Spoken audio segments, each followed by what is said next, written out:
Mūsų tėvynė prasideda nuo švyturio. Klaipėdos uosto vartų sargas jau stovi 200 metų.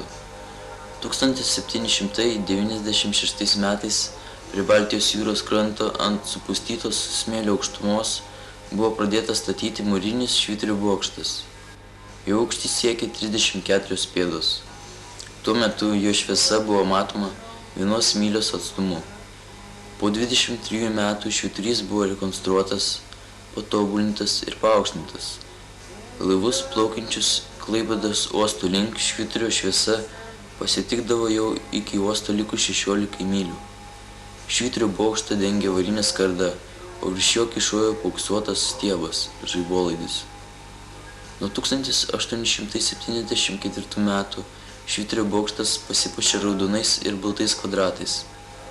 1913 metais švyturyje ėmė veikti šviesos signalai, mirksintis atitinkamais intervalais. Antrojo pasaulinio karo metu senasis švyturys buvo susprogdintas.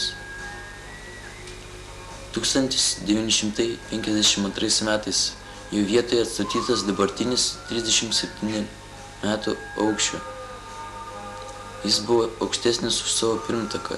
Iki 1994 metų švyturys kaip karinis objektas priklausė Rusijos hidrografiniai tarnybai, iš kurios jis buvo perimtas.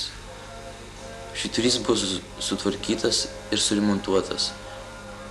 Švyturio kupolas pagal tarptautinius reikalavimus buvo nudažytas specialiais oranžinės spalvos dažais, kurių dėka švyturio matomumą iš jūros padidina 4 kartus. Švyturio lempa pagrindinė švyturio dalis ir krištolinė specialios konstrukcijos iš kelių dalių. Viršuje ir apačioje krištoliniai žiedai. Jie fokusuoja šviesos spindulius į vieną ir taip susidaromas didelis šviesos srautas, kuris esant normaliam matomumui iš jūros matomas 18 mylių.